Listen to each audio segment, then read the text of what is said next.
So, sorry about that, guys. We're going to have to go again. We're going to speak about other things. So what are we going to talk about? We're going to talk about what you need for basic cheese making and how you can, I suppose, just mishmash it up. No panic about having to buy massive, fantastic bits of equipment. But in actual fact, just to make do with what you can, because that's what I did to start with.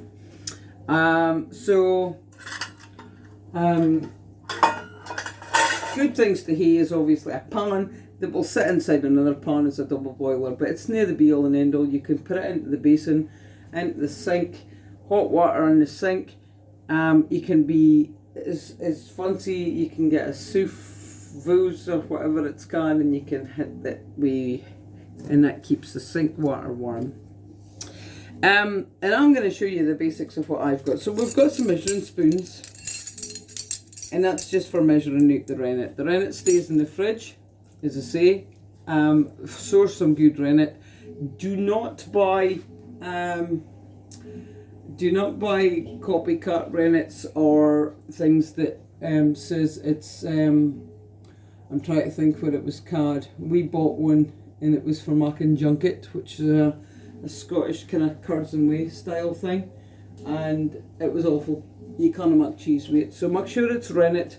As I say, vegetable or animal, it doesn't really matter. So we've got measuring spoons. I always say a spoon because sometimes I get a floater, whether it's a dog ear or whatever. A thermometer. It's a fantastic thermometer if it's going to focus. It's a cheese thermometer. You can buy these, they're about a tenner. They're no massive money. A tatty masher. Try and get a stainless steel one. I'll show you why later on. But these are good. Handy one to have. Now this one I use as a curds knife, but it's actually my honey capping knife. Well, I actually have two. One for honey capping and this one I use for cutting cheese. You also really need around when you're making cheese is some white vinegar.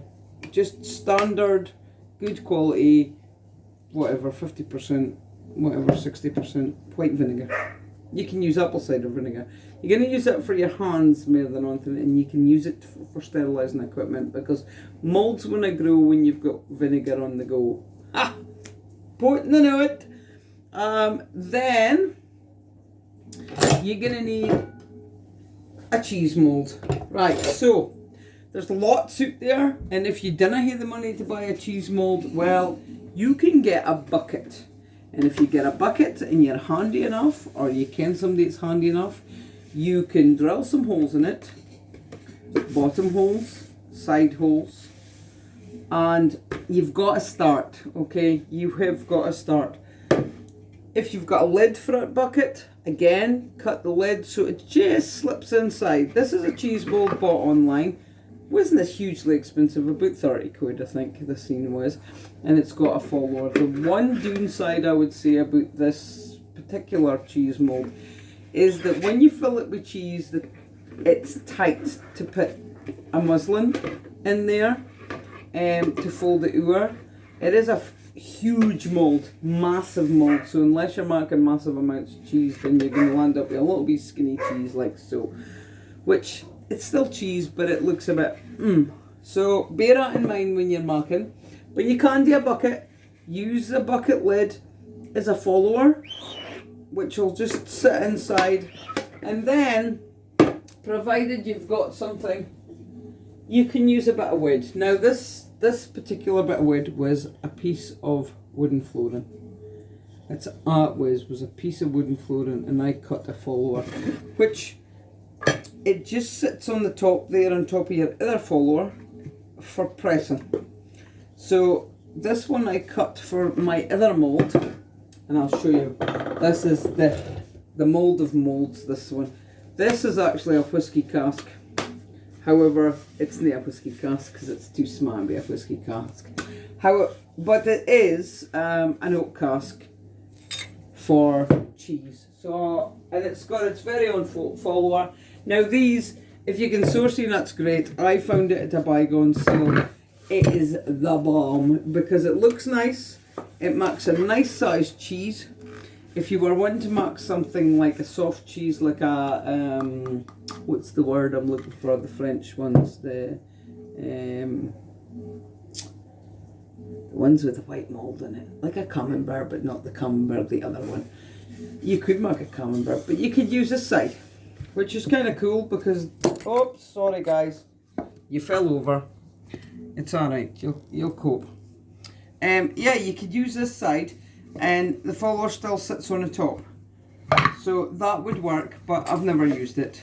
I would just go ahead and use the other side.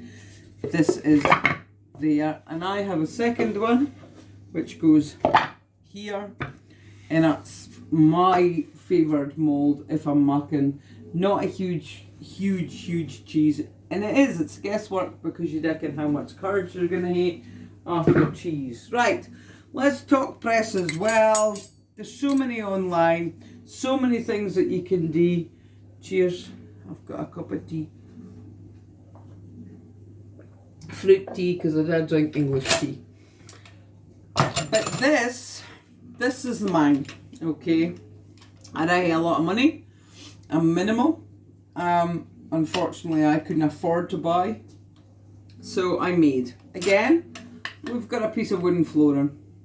The white is because it's been used for cheese, and it's a combination between the acids and the milk that bleaches out, and that's fine. It's clean, it's safe, and it nae really at any point does the cheese touch this.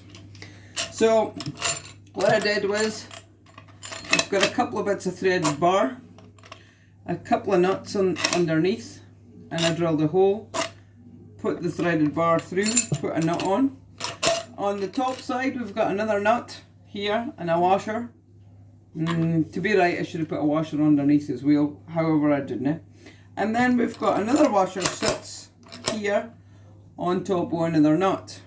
Now I can raise this up or let it down, but these springs have got a fair amount of pressure tucking that they can tuck. Then we've got, as I say, it's threaded bar. We've got a piece of wood, drilled a hole in it. This was a trial thing with another bitty for a piece of wood, but this works for me fine.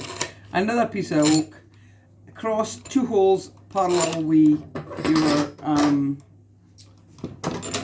your threaded bar, and a couple of wing nuts, and it's that simple.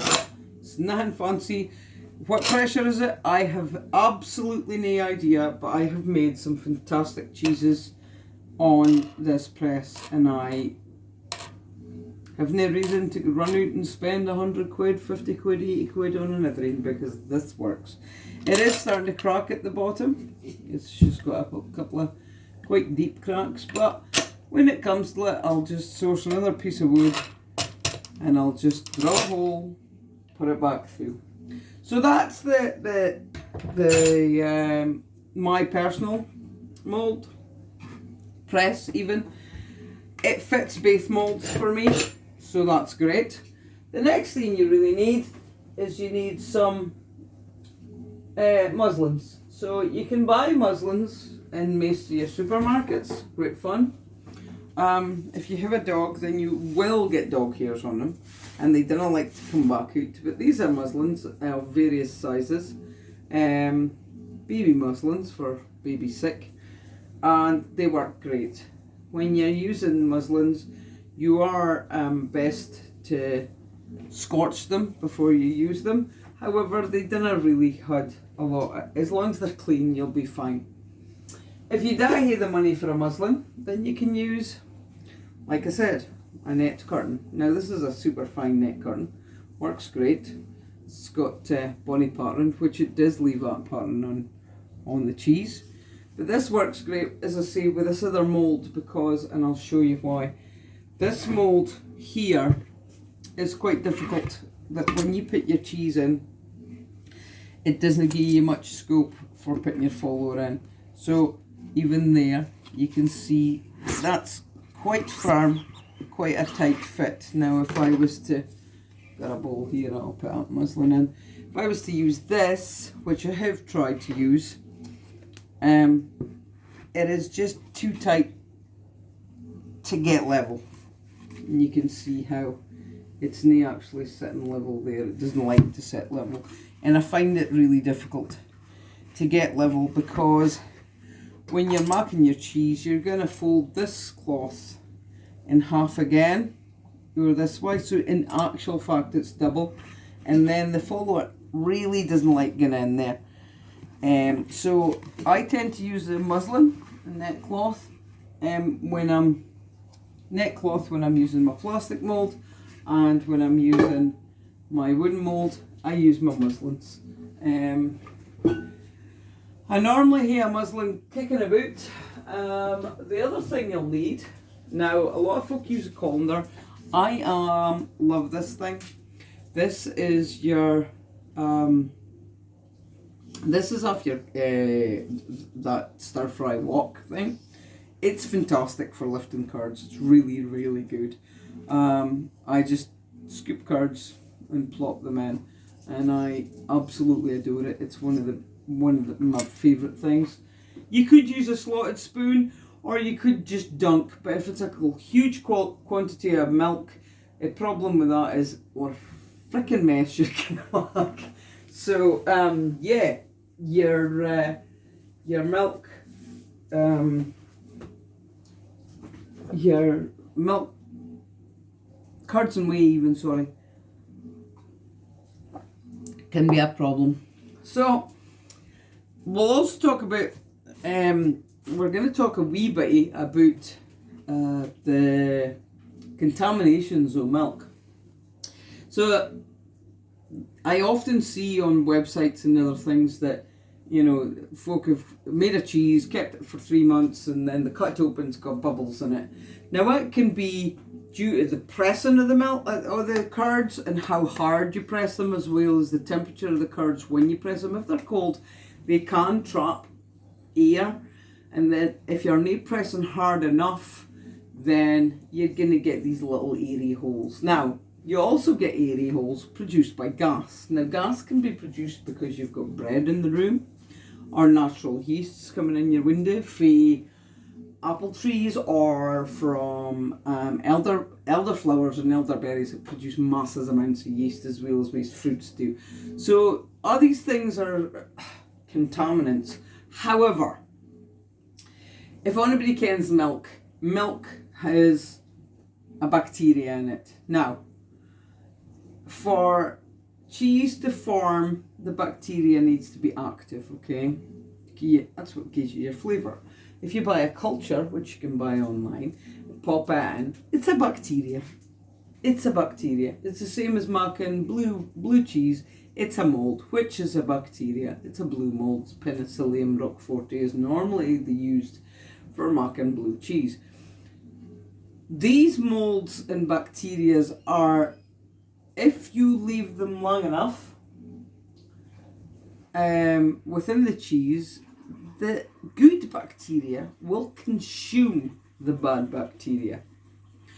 And thus you will get a nice ripe cheese. Yeah, it may have holes in it, but it's not gonna kill you. If you leave it long enough, then you're gonna be fine. Now, when we speak moulds, we don't want pink moulds or red moulds. We don't want black moulds.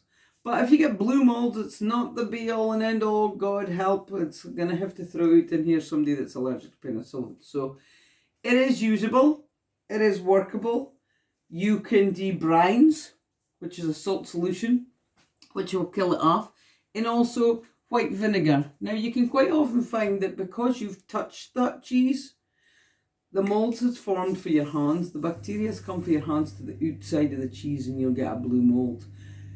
Don't panic, it's blue mould. If you eat blue cheese, you eat blue mould anyway. It's not going to kill you. It really isn't. So contaminants within the cheese, if you leave that cheese for 6 months, you cut it open and it's got holes in it, don't panic. It's probably okay. It's not going to kill you even if you do eat it. May make you a wee bit sick if it's wrong, but it's unlikely to make you sick. But try a wee bit. Wait an hour. See if you've got the trots throwing up. you probably wanna. You'll probably find it's fine. And also, most people now, they're using kombuchas and all these things, which have got active bacteria in them. Live yogurt cultures has got active bacteria in it. So your stomach's used to good bacteria. So yeah, you'll be fine. You're not gonna die. Contrary to what loads of folks say, it's very unlikely. And if, as I say, if you try that cheese, try it yourself. What'll we buy? That's what I do. If it's pink, don't touch it. Just get rid of it. Feed it to your chickens. Pink moulds are no good. Black moulds are no good. But if you've got some holes in your cheese, don't panic. It's probably you just didn't press it hard enough. So I'm going to have a quick look at this milk. And it's not quite there yet. So I'm going to cut this video. I'll post this video. And then you'll have to come back and we'll do part 2. Part 2 is going to be me cutting the curds. It is quite late, but I have to do this tonight because I've got a backlog of milk. Because I've been busy the day, I have to do it. So it's going to be a 2-part video. The second part is going to be, once this is, curds is done, I'm going to cut the curds. I'm going to heat the curds. The curds need to come up by 1 degree or a period of half an hour. So I may just start that process before you come back and talk you through what I've done. Or if not, it's going to have to be a 3-parter. I think I'll probably, I might do a 3-parter and just speed it up and then post that 3. And you can watch part 1, part 2, part 3. Anyway, if you like my videos for the Grillsy Lass up here in the northeast of Scotland, we are Orca. This is Orca. If you haven't met Orca, this is Orca. This is my Scottish Deerhound. She loves cheese. Don't you love cheese, baby? This is Orca. This is me. Like, yeah, they say you look like your dog. Then subscribe, like, share, watch my videos, share my videos, tell people about them. Let's get me out there. Add your questions. Hi, Orky. Add questions. Let me ken what's happening. And yeah, I'll do my very best to make some videos if you're interested in something that I haven't done. Anyway. It's bye-bye from Orca, and bye-bye from me. See you for part 2.